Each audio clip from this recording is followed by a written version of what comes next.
आपने देखा जो ही तेल की कीमतों में बड़ी कमी करके आवाम को रिलीफ दिया गया और तकरीबन ये आप देखें तो 50 रुपए की कमी तकरीबन बनती है तेल की कीमतों में। और साथ साथ देखें रुपया जो है आपका डॉलर के मुकाबले में वो भी तकरीबन 45 से 50 रुपए मजबूत हुआ, या आप ये कह लें कि डॉलर की जो कीमत है पाकिस्तान में रुपए के मुकाबले में वो 45 रुपए से 50 रुपए कम हुई है।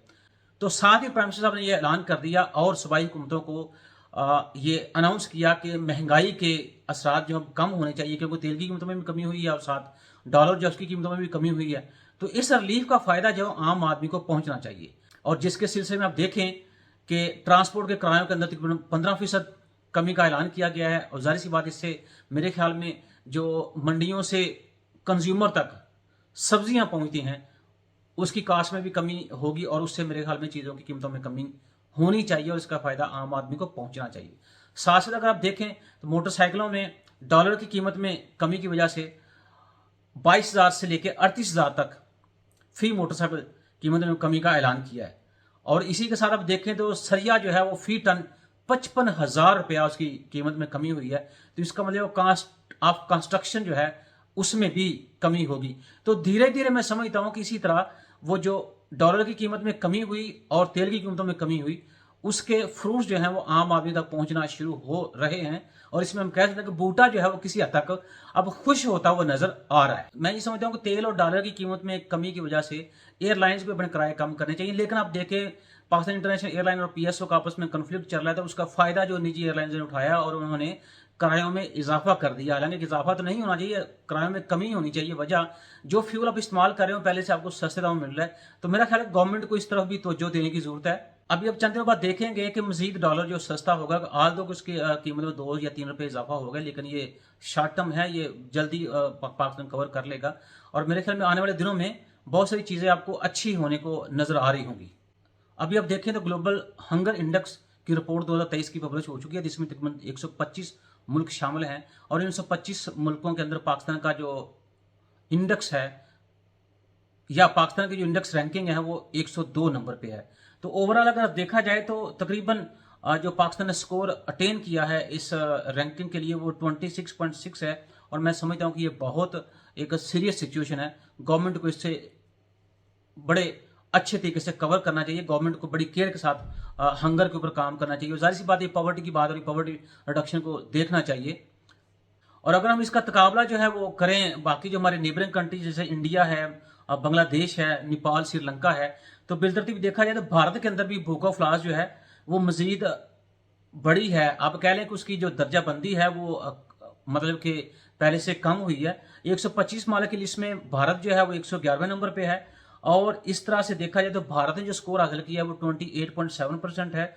इसी तरह इसके बरक्स बांग्लादेश, नेपाल और श्रीलंका बिलतरतीब 81, 69 और 60 नंबर पे हैं। पाकिस्तान 102 नंबर पे है। तो हमें जो पॉवर्टी रिडक्शन के प्रोग्राम्स हैं उसको बड़ी ट्रांसपेरेंसी और बड़ी केयर के साथ चलाने की जरूरत है, ताकि हमारा ये जो हंगर इंडेक्स है उसमें हम अपनी रैंकिंग जो है उसको हम बेहतर बना सकें और मुल्क के अंदर गरीब आवाम की फलाह में इजाफा कर सकें। जैसे कि मैंने आपसे कहा कि आने वाले दिनों में डॉलर की कीमत में मजीद गिरावट आप को नजर आएगी। उसकी वजह यह है कि एक तो पिछले हफ्ते पाकिस्तान के तकरीबन 6 करोड़ 87 लाख फॉरेन रिजर्व में इजाफा हुआ है।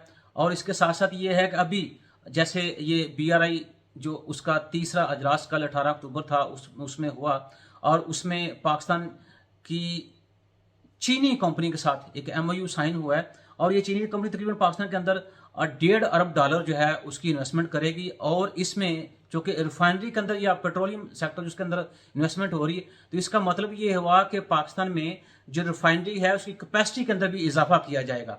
तो आप ये समझेंगे पेट्रोलियम प्रोडक्ट्स जो हैं उसके ऊपर आने वाले दिनों में बहुत अच्छा काम होता हुआ मुझे नजर आ रहा है। और सबसे आखिर में मेरे ख्याल में आप देखें, खबरें बहुत सारी हैं लेकिन जो इंपॉर्टेंट चीजें हैं वो मैं आपको बताना पसंद करता हूं कि शमसी तवानाई या हम इसको कह सकते हैं कि रीन्यूएबल एनर्जी सोर्सेज जो है पूरी दुनिया अपने आप को शिफ्ट कर रही है। ऑल दो ये एक हेक्टिक प्रोसेस है और एक्सपेंसिव भी है, लेकिन वक्त के साथ साथ जाहिर सी बात अगर हमने दुनिया के साथ मूव करना है या दुनिया के साथ हमने अपने आप को अलाइन करना है तो मेरे ख्याल में हमें रीन्यूएबल एनर्जी सोर्सेज जो है उसकी तरफ तवज्जो देनी होगी। अब चाइना जो ये कह रहा है कि 2060 तक तकरीबन उसकी जो व्हीकल इंडस्ट्री है वो सारी की सारी को हम इलेक्ट्रिक व्हीकल्स के ऊपर कन्वर्ट कर देंगे। अभी तक अब देखें चाइना के अंदर बड़ा अच्छा काम हो रहा है। 2030 तक मेरे ख्याल में उन्होंने 70% व्हीकल्स को इलेक्ट्रिसिटी के ऊपर वो कन्वर्ट करने जा रहे हैं। अब डिफरेंट किस्म के सोर्सेज जो हैं उनको इस्तेमाल किया जा रहा है, जिसमें जारी बात है शमसी तवानाई जो है, जिसको सोलर एनर्जी अब कहते हैं, वो भी खासी अहमियत रख रही है। अब मेरे ख्याल में देखा जाए तो सारे मुल्क जो हैं दुनिया के अंदर वो तकरीबन कोशिश कर रहे हैं कि जितने रिन्यूएबल एनर्जी सोर्सेज हैं उसको हम एफिशिएंटली यूटिलाइज करें, ताकि हमारा जो फोजल फ्यूल्स हैं उसके ऊपर डिपेंडेंस कम हो। तो इस शमसी तवानाई के अंदर रहते हुए नीदरलैंड के अंदर तुलबा ने सबसे पहले, मैं आपको ये भी बताता चलूं कि मोटरसाइकिलें शमसी तवानाई के ऊपर चल रही हैं या छोटी व्हीकल जो है शमसी तवानाई के ऊपर चल रही हैं, लेकिन नीदरलैंड्स के अंदर इन तुलबा ने शमसी तवानाई से चलने वाली SUV गाड़ी, बड़ी गाड़ी जो है वो बनाई है। और ये आप आम देखें तो SUV गाड़ियां जो हैं ये तकरीबन जो स्टेट या बड़े साफ रोड हैं उसके ऊपर चलती हैं। और ये जो SUV गाड़ी शमसी तवानाई से बनाई गई है, जिसको पहली गाड़ी कहा जा रहा है, ये कह रहे हैं कि ये जो आपके टेढ़े बड़े रास्ते हैं ना उसके ऊपर भी ये चलती है, उसके ऊपर भी ये कारगर है। और ये गाड़ी जारी बात नीदरलैंड के तुलबा ने टेस्ला टीरा इसका नाम है, जो 1000 किलोमीटर के लिए उन्होंने आजमाइशी जो इसकी कह लें कि ड्राइव की, और उसके अंदर ये बताया गया कि एक ही चार्ज से इन्होंने 1000 किलोमीटर की ड्राइव जो की है। तो आप देखें दुनिया कितनी तेजी के साथ जो है वो शमसी तवानाई से फायदा उठाने की कोशिश कर रही है। दुनिया कितनी तेजी के साथ जो है अपने जितने भी मोड्स ऑफ ट्रांसपोर्टेशन हैं उनको रीन्यूएबल एनर्जी सोर्सेज जो है उसको कन्वर्ट करने जा रही है। तो मेरे ख्याल में हमें भी दुनिया के साथ अगर चलना है तो इन चीज़ों को बड़ी सीरियस नज़र से हमें देखना होगा और फिर उसके ऊपर अमल करना होगा।